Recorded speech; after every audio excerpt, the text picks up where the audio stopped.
Ibechana Lily mama bu fanabo hone asumna mapa lamba paneri mamangda lokana mahak pu kidnap tawkibadu ningsingai trick adu ngasi su amuk handa tawraktoira haina yamna kirami lokana jingba aduda manak nakpada leiba makhuna lamba phangma mafamda leiba pillar amada yanduna lei makhongdusu lokanda kawba lepte nupi kidnap tawbase nakhoi napana pugi chanabira nang jail miss tawrakpagira asumna tawrise Makhut chandawrabi nupiduna asumna hairakpada logana akanba pangan sizinaduna khangchingjingi nupi aduso akanba saphuduna jingrakpada mamangda uptuna tushili logana nang naibo jail la hengani haina khali nangi lemhoriba punsida tumdana manglaknaba haibase karino haiba khangangani nangbu kanana su khangloidaba mafam amada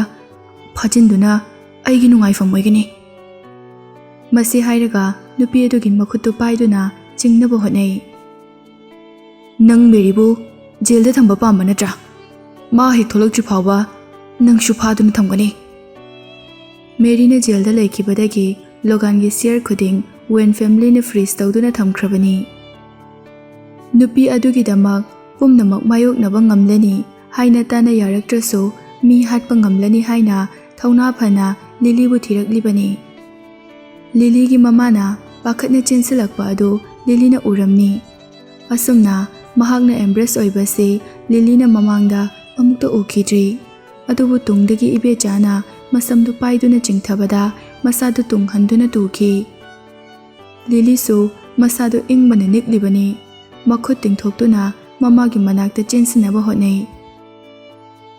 laibak phabadagi Lily gi mapana chensilaktuna logan bukanna kauthokhi Nupidugi makutta pairambadu sunanthokuna logando dukangi mamangda yeisinduna tushili Lily na chensinduna ibechagi masamdu phoiduna makhada chingthai makoi ani mafam aduda nanthoknaba honai logana makoi chingkidore ima amtu phawo machana ngangbudu taraduna mahaki mama mapa animak Lily tamna chensilai logan gi lamba paduna leiriba Lily ki mapana lawri hurry up call security tumina leibadu ngamlaktra male Lily ki mamana ahuba khonjal da lawri mi khanare mikuptugi oina machindagi tholakpa ama lawkhibani khonjal da kanbanara ataba kharadi makhoi tamna chensilaktuna khanaba du khamtokli Lily ki masamana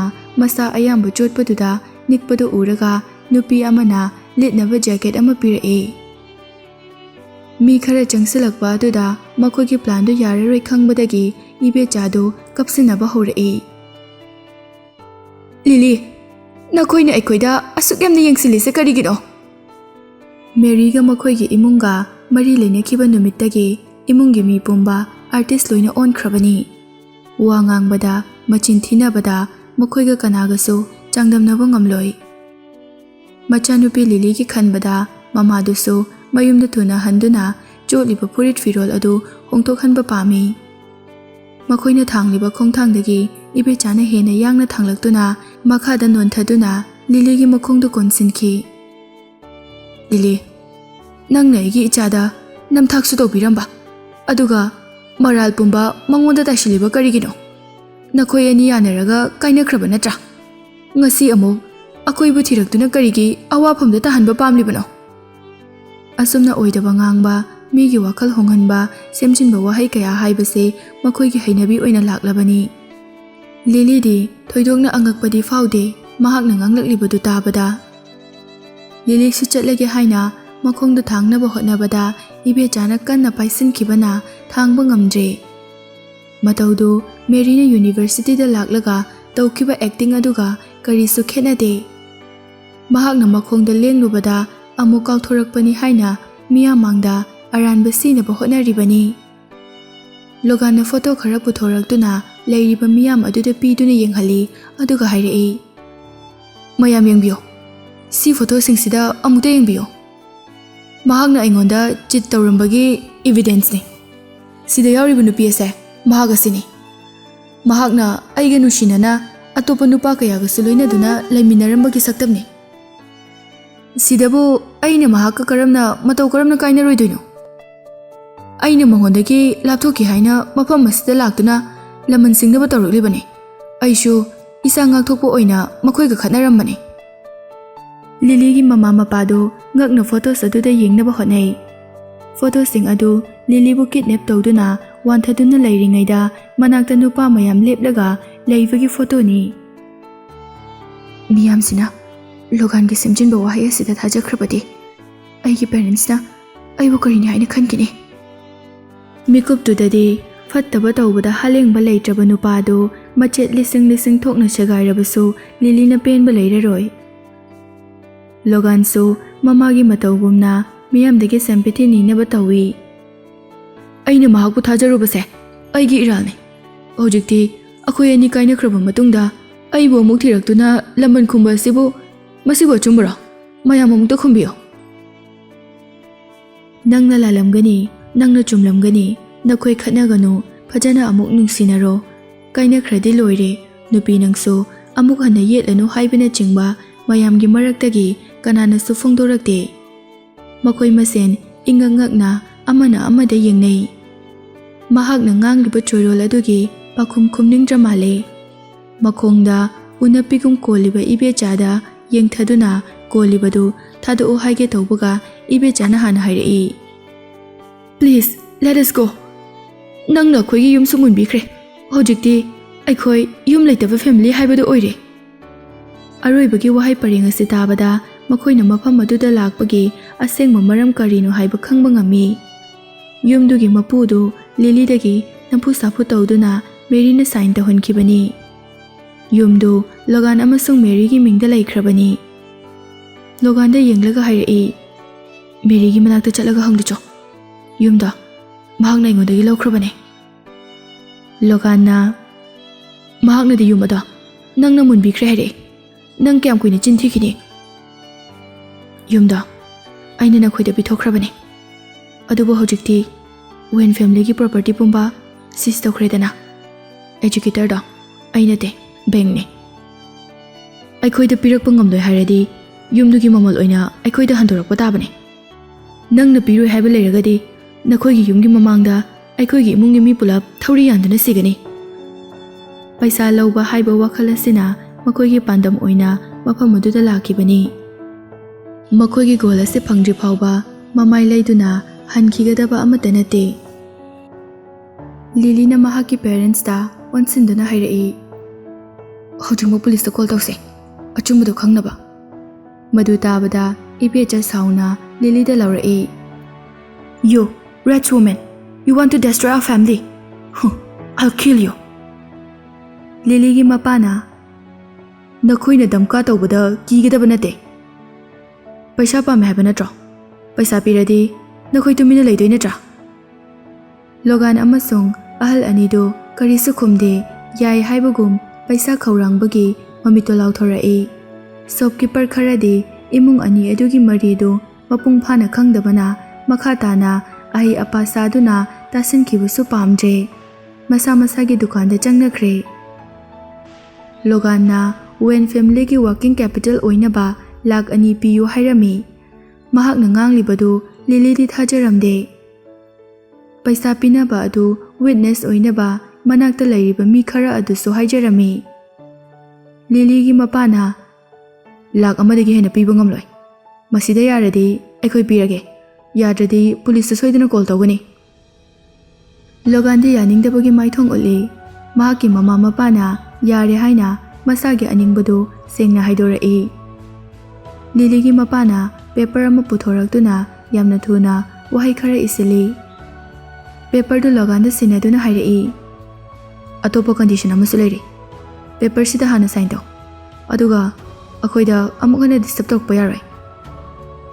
ꯆꯦꯆꯦꯠꯇꯨꯗ ꯏꯔꯤꯕꯗꯨ ꯀꯔꯤ ꯀꯔꯤꯅꯣ ꯍꯥꯏꯅ ꯂꯣꯒꯥꯟꯅ ꯄꯥꯅꯕ ꯍꯣꯠꯅꯔꯤ꯫ ꯏꯔꯤꯕ ꯋꯥꯍꯩ ꯑꯗꯨꯗ ꯌꯥꯅꯤꯡꯗꯕ, ꯃꯁꯤꯗ ꯉꯝꯂꯣꯏ ꯍꯥꯏꯅꯈꯟꯕꯈꯔ ꯌꯥꯎꯔꯝꯂꯦ꯫ ꯃꯆꯤꯟ ꯀꯥꯡꯊꯣꯛꯀꯦ ꯇꯧꯕꯒ ꯃꯔꯛ ꯊꯠꯆꯤꯜꯂꯛꯏ, "ꯅꯪ ꯁꯥꯏꯟ ꯇꯧꯕ ꯉꯝꯂꯔꯣꯏ ꯍꯥꯏꯔꯣ? ꯑꯗꯨꯗꯤ $1,00,000 ꯄꯤꯅꯤ ꯍꯥꯏꯕꯗꯨꯁꯨ ꯄꯤꯔꯔꯣꯏ꯫ ꯅꯈꯣꯏ ꯃꯐꯝ ꯑꯁꯤꯗ ꯁꯤꯟ ꯑꯃ ꯎꯠꯄ ꯂꯥꯛꯄ ꯅꯠꯇ꯭ꯔꯥ? ꯍꯧꯖꯤꯛꯇꯤ ꯇꯧꯔꯣ, ꯅꯈꯣꯏꯒꯤ ꯑꯦꯛꯇꯤꯡꯗꯣ ꯑꯩꯈꯣꯏꯁꯨ ꯅꯈꯣꯏꯗꯒꯤ ꯇꯥꯕ ꯁꯤꯟ ꯑꯃ ꯄꯨꯊꯣꯔꯛꯀꯦ ꯄꯩꯁꯥ ꯈꯔꯗꯨ ꯄꯥꯝꯕꯒꯤꯔꯥ ꯅꯠꯇ꯭ꯔꯒ ꯂꯤꯂꯤꯒꯤ ꯃꯄꯥꯒꯤ ꯋꯥꯍꯩ ꯑꯗꯨꯗ ꯀꯤꯕꯒꯤꯔꯥ ꯃꯈꯣꯏ ꯑꯍꯨꯝꯗꯨ ꯃꯁꯥ ꯃꯁꯥꯒꯤ ꯃꯤꯡ ꯏꯗꯨꯅ ꯄꯦꯄꯔ ꯑꯗꯨꯗ ꯁꯥꯏꯟ ꯇꯧꯔꯝꯃꯤ ꯆꯦꯗꯨ ꯑꯃꯨꯛ ꯂꯧꯁꯤꯟꯗꯨꯅ ꯋꯤꯠꯅꯦꯁ ꯑꯣꯏꯔꯤꯕꯁꯤꯡ ꯑꯗꯨꯗ ꯑꯃꯨꯛ ꯎꯠꯂꯤ ꯕꯦꯡꯛ ꯅꯣꯠ ꯑꯃ ꯄꯨꯊꯣꯔꯛꯇꯨꯅ ꯂꯣꯒꯥꯟꯗ ꯁꯤꯟꯅꯈꯤ ꯂꯣꯒꯥꯟꯅ ꯃꯆꯤꯟꯗ ꯑꯄꯤꯛꯄ ꯈꯣꯟꯖꯦꯜꯗ ꯂꯤꯂꯤ ꯇꯥꯅꯕ ꯁꯣꯜꯂꯤ ꯄꯩꯁꯥꯁꯦ ꯅꯪꯅ ꯃꯍꯥꯛꯄꯨ ꯖꯦꯜꯗ ꯆꯪꯍꯟꯈꯤꯕꯒꯤ ꯀꯣꯝꯄꯦꯟꯁꯦꯁꯟꯅꯤ ꯃꯁꯤꯅ ꯂꯣꯏꯈꯤꯔꯣꯏ ꯑꯩ ꯑꯃꯨꯛ ꯂꯥꯛꯈꯤꯅꯤ ꯃꯇꯝ ꯑꯃꯗ ꯅꯨꯄꯥꯗꯨꯒꯤ ꯃꯄꯥꯎ ꯇꯥꯔꯒ ꯅꯨꯡꯉꯥꯏꯕ ꯍꯔꯥꯎꯕꯇ ꯑꯣꯏꯔꯝꯕ ꯉꯁꯤꯗꯤ ꯃꯍꯥꯛꯀꯤ ꯋꯥꯍꯩ ꯈꯨꯗꯤꯡ ꯂꯤꯂꯤꯗ ꯏꯔꯤꯇꯦꯠ ꯑꯣꯏꯔꯝꯃꯤ ꯃꯈꯣꯏꯅ ꯆꯠꯈ꯭ꯔꯕ ꯃꯇꯨꯡꯗ ꯃꯅꯥꯛꯇ ꯂꯩꯔꯤꯕ ꯃꯤ ꯈꯔ ꯑꯗꯨꯗ ꯑꯆꯨꯝꯕꯗꯨ ꯂꯤꯅꯕ ꯍꯣꯠꯅꯩ ꯐꯣꯇꯣ ꯈꯔ ꯎꯠꯂꯝꯕ ꯑꯗꯨꯅ ꯃꯤꯌꯥꯝꯒꯤ ꯄꯨꯛꯅꯤꯡ ꯆꯤꯡꯁꯤꯟꯈ꯭ꯔꯕꯁꯨ ꯋꯥꯍꯩ ꯑꯁꯦꯡꯕꯗꯨ ꯂꯤꯔꯕ ꯃꯇꯨꯡꯗ ꯂꯤꯂꯤ ꯃꯔꯥꯜ ꯂꯩꯇꯦ ꯍꯥꯏꯅ ꯐꯣꯡꯗꯣꯔꯛꯏ ꯂꯤꯂꯤꯅ ꯃꯈꯣꯏꯕꯨ ꯇꯤꯠ ꯐꯣꯔ ꯇꯦꯠꯀꯤ ꯃꯑꯣꯡꯗ ꯂꯃꯟ ꯈꯨꯝꯕ ꯄꯥꯝꯂꯛꯏ ꯇꯣꯝꯊꯤꯟꯅꯁꯨ ꯃꯈꯣꯏꯒꯤ ꯃꯇꯦꯡ ꯄꯥꯡꯒꯦ ꯍꯥꯏꯅ ꯀꯌꯥꯔꯛ ꯍꯥꯏꯈ꯭ꯔꯕꯅꯤ ꯃꯈꯣꯏꯅ ꯇꯧꯔꯛꯂꯤꯁꯤꯒ ꯍꯥꯏꯔꯗꯤ ꯇꯣꯝꯊꯤꯟꯅ ꯍꯥꯏꯈꯤꯕꯗꯣ ꯇꯧꯔꯝꯕꯅ ꯆꯞ ꯆꯥꯕꯅꯤ ꯇꯁꯦꯡꯅ ꯃꯍꯥꯛ ꯌꯥꯝꯅ ꯁ꯭ꯃꯥꯔꯠ ꯑꯣꯏ ꯃꯇꯝ ꯄꯨꯝꯕꯗ ꯇꯨꯡꯗ ꯂꯥꯛꯀꯗꯕ ꯊꯕꯛ ꯈꯨꯗꯤꯡꯃꯛ ꯃꯃꯤ ꯁꯥꯡꯅ ꯎꯕ ꯉꯝꯃꯤ ꯃꯍꯥꯛꯄꯨ ꯑꯁꯤ ꯌꯧꯅ ꯃꯤ ꯑꯣꯏꯅꯕ ꯋꯥꯅ ꯍꯣꯠꯅꯔꯛꯂꯒ ꯅꯨꯄꯥ ꯑꯃꯒꯤꯗꯃꯛ ꯄꯨꯟꯁꯤꯕꯨ ꯃꯤꯅ ꯍꯪꯒꯣꯏꯅ ꯂꯧꯍꯟꯕꯤꯕꯗꯤ ꯄꯥꯝꯗꯦ ꯌꯨꯝꯗ ꯍꯜꯂꯛꯄꯗꯒꯤ ꯏꯪꯊꯝ ꯆꯟꯗꯨꯅ ꯂꯩꯔꯝꯕꯅꯤ ꯂꯣꯒꯥꯟꯅ ꯈꯨꯄꯥꯛꯅ ꯊꯥꯔꯛꯈꯤꯕ ꯑꯗꯨꯅ ꯑꯅꯥꯕꯗꯨ ꯑꯃꯨꯛꯀ ꯍꯦꯟꯅ ꯃꯌꯦꯛ ꯁꯦꯡꯍꯜꯂꯤ ꯃꯌꯨꯝ ꯌꯧꯔꯒ ꯗ꯭ꯔꯦꯁ ꯁꯤꯜꯂꯕ ꯃꯇꯨꯡꯗ ꯍꯣꯁꯄꯤꯇꯥꯜꯗ ꯑꯃꯨꯛ ꯂꯥꯛꯏ ꯏꯪꯊꯝ ꯆꯜꯂꯤ ꯍꯥꯏꯅ ꯃꯁꯥ ꯅꯨꯡꯉꯥꯏꯔꯝꯗꯕꯗꯨ ꯅꯤꯃꯣꯅꯤꯌꯥꯗ ꯑꯃꯨꯛ ꯑꯣꯟꯊꯔꯛꯏ ꯅ꯭ꯌꯨ ꯌꯔ ꯅꯨꯃꯤꯠ ꯐꯥꯎꯕ ꯐꯦꯃꯤꯂꯤ ꯄꯨꯟꯗꯨꯅ ꯑꯍꯥꯎꯕ ꯀꯔꯤꯁꯨ ꯆꯥꯕ ꯐꯪꯈꯤꯗ꯭ꯔꯦ ꯐꯦꯃꯤꯂꯤ ꯄꯨꯝꯕ ꯍꯣꯁꯄꯤꯇꯥꯜ ꯃꯅꯨꯡꯗ ꯑꯗꯨꯝ ꯂꯩꯈꯤ ꯃꯆꯥꯅꯨꯄꯤꯒꯤ ꯑꯅꯥꯕ ꯑꯗꯨꯗ ꯃꯈꯣꯏꯁꯨ ꯊꯋꯥꯏ ꯌꯥꯎꯅ ꯃꯇꯝ ꯄꯨꯝꯕꯗ ꯁꯦꯟꯅꯗꯨꯅ ꯁꯦꯕꯥ ꯇꯧꯕꯤ ꯃꯈꯣꯏꯅ ꯃꯆꯥꯒꯤ ꯃꯃꯥꯡꯗ ꯀꯔꯤꯁꯨ ꯈꯟꯗꯅ ꯋꯥꯈꯜ ꯅꯨꯡꯉꯥꯏꯅ ꯂꯩꯕ ꯁꯥꯕꯗꯨ ꯂꯤꯂꯤꯅ ꯈꯪꯉꯤ ꯃꯗꯨꯅ ꯍꯦꯟꯅ ꯍꯛꯆꯥꯡꯒꯤ ꯏꯟꯗ꯭ꯔꯤꯗ ꯆꯣꯛꯊꯕꯗꯒꯤ ꯊꯩꯗꯣꯔꯛꯂꯒ ꯊꯋꯥꯏ ꯍꯥꯏꯕ ꯃꯍꯥꯛꯁꯨ ꯑꯐꯕ ꯑꯃꯠꯇ ꯈꯟꯕ ꯉꯝꯂꯛꯇ꯭ꯔꯦ ꯃꯆꯥꯕꯨ ꯁꯦꯟꯅꯔꯤꯉꯩ ꯃꯈꯣꯏ ꯑꯅꯤꯁꯨ ꯂꯥꯛꯄ ꯏꯟꯀꯃꯤꯡ ꯀꯣꯜ ꯑꯌꯥꯝꯕ ꯄꯥꯏꯈꯠꯈꯤꯗ꯭ꯔꯦ ꯎꯅꯁꯤ ꯊꯦꯡꯅꯁꯤ ꯍꯥꯏꯅ ꯃꯔꯨꯞ ꯃꯄꯥꯡ ꯈꯨꯗꯤꯡꯒꯤ ꯏꯟꯚꯤꯇꯦꯁꯟ ꯂꯣꯏꯅ ꯔꯤꯖꯦꯛ ꯇꯧꯈ꯭ꯔꯦ ꯃꯆꯥꯅꯨꯄꯤꯅ ꯂꯣꯒꯥꯟꯕꯨ ꯉꯁꯤ ꯐꯥꯎꯕ ꯅꯨꯡꯁꯤꯔꯦ ꯍꯥꯏꯅ ꯃꯈꯣꯏꯒꯤ ꯋꯥꯈꯜꯗ ꯂꯩꯔꯤ ꯐꯪꯂꯔꯣꯏꯗꯕ ꯅꯨꯄꯥ ꯑꯗꯨꯒꯤ ꯋꯥꯈꯜꯗ ꯍꯦꯟꯅ ꯂꯨꯞꯁꯤꯟꯈꯤꯗꯨꯅ ꯊꯃꯣꯏ ꯁꯣꯛꯄ ꯍꯦꯟꯃꯟꯈ꯭ꯔꯕꯗꯤ ꯁꯨꯁꯥꯏꯗ ꯇꯧꯈꯤꯕꯁꯨ ꯌꯥꯏ ꯈꯟꯅ ꯑꯃꯝꯕ ꯑꯉꯥꯟꯕ ꯊꯤꯗꯨꯅ ꯃꯆꯥꯕꯨ ꯃꯇꯣꯝꯇ ꯀꯥꯗꯨꯗ ꯊꯝꯂꯝꯕ ꯃꯤꯀꯨꯞ ꯑꯃꯠꯇ ꯌꯥꯎꯗꯦ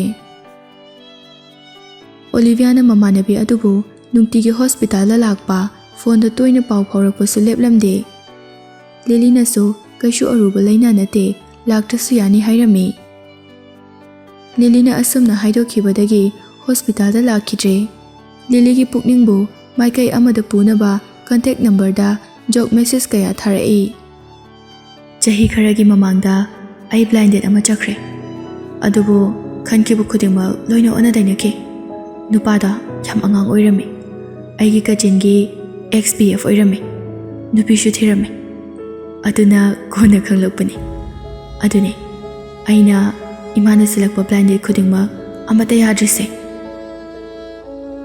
ꯂꯣꯒꯥꯟ ꯃꯈꯣꯏ ꯑꯅꯤꯒꯤ ꯅꯨꯡꯁꯤꯕꯗꯤ ꯇꯠꯈ꯭ꯔꯕꯁꯨ ꯃꯍꯥꯛꯀꯤ ꯄꯦꯔꯦꯟꯁꯅ ꯃꯇꯝ ꯄꯨꯝꯕꯗ ꯌꯦꯡꯁꯤꯟꯕ ꯑꯃꯁꯨꯡ ꯑꯣꯂꯤꯚꯤꯌꯥꯅ ꯀꯦꯌꯔ ꯂꯧꯕꯤꯕ ꯑꯁꯤꯅ ꯃꯍꯥꯛꯄꯨ ꯃꯤꯀꯨꯞ ꯈꯨꯗꯤꯡ ꯋꯥꯈꯜ ꯂꯩꯇꯥꯅ ꯂꯩꯕ ꯉꯝꯂꯤꯕꯅꯤ ꯖꯅꯋꯥꯔꯤꯒꯤ ꯗꯦꯠ 5ꯇ ꯂꯤꯂꯤ ꯍꯣꯁꯄꯤꯇꯥꯜꯗꯒꯤ ꯗꯤꯆꯥꯔꯖ ꯇꯧꯔꯝꯃꯤ ꯃꯆꯥꯅ ꯑꯅꯥꯕ ꯐꯔꯒ ꯅꯣꯔꯃꯦꯜ ꯂꯥꯏꯐꯇ ꯑꯃꯨꯛ ꯍꯜꯂꯛꯄ ꯑꯗꯨ ꯌꯥꯝꯅ ꯍꯔꯥꯎꯔꯝꯃꯤ ꯌꯨꯅꯤꯚꯔꯁꯤꯇꯤꯗꯒꯤ ꯍꯣꯂꯤꯗे ꯐꯪꯂꯤꯉꯩ ꯃꯍꯥꯛꯀꯤ ꯋꯥꯈꯜ ꯂꯩꯇꯥꯗꯕꯗꯨ ꯀꯣꯛꯅꯅꯕ ꯆꯠꯅꯅꯕ ꯍꯥꯏꯔꯝꯃꯤ ꯂꯤꯂꯤꯅꯁꯨ ꯌꯥꯔꯝꯃꯤ ꯅꯨꯡꯊꯤꯜꯗ ꯃꯃꯥ ꯃꯄꯥꯅ ꯍꯣꯠꯅꯗꯨꯅ ꯆꯥꯅꯅꯕ ꯃꯊꯦꯜ ꯀꯌꯥ ꯇꯦꯕꯜꯗ ꯊꯥꯡꯇꯣꯛꯇꯨꯅ ꯂꯩꯔꯝꯕꯗꯨ ꯎꯕꯗ ꯍꯧꯈꯤꯕ ꯃꯇꯝ ꯑꯃ ꯅꯤꯡꯁꯤꯡꯂꯛꯏ ꯅꯨꯃꯤꯠꯇꯨ ꯂꯣꯒꯥꯟꯕꯨ ꯂꯤꯂꯤꯒꯤ ꯄꯦꯔꯦꯟꯁꯅ ꯗꯤꯅꯔ ꯑꯃꯒꯤ ꯏꯟꯚꯥꯏꯠ ꯇꯧꯈꯤꯕ ꯅꯨꯃꯤꯠꯅꯤ